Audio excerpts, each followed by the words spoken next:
Assalomu alaykum. Hyundai Genesis avtomobilimiz 2016-yil 40 ming kilometr yurgan yoqilg'i benzin 3.3 объем mashinamiz ideal holatda.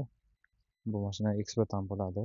Qozog'iston, Qirg'iziston, Tojikistonlarga eksport bilan shug'ullangan tanishlarimiz bor. Aloqachisilar bemalol eksportdan qilib beradi. Kilometri kam mashina. Mashinamiz ideal holatda.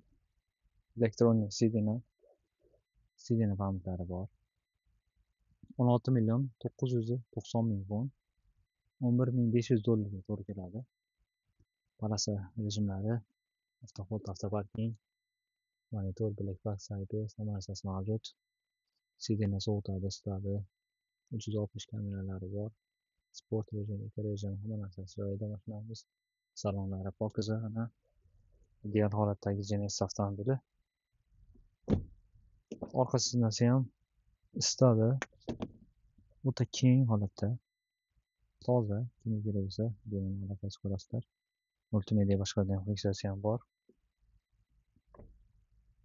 Genesis G330 avtomobili 3.3 объем. Kimga qiziq bo'lsa, aloqasi ko'rasizlar akalar.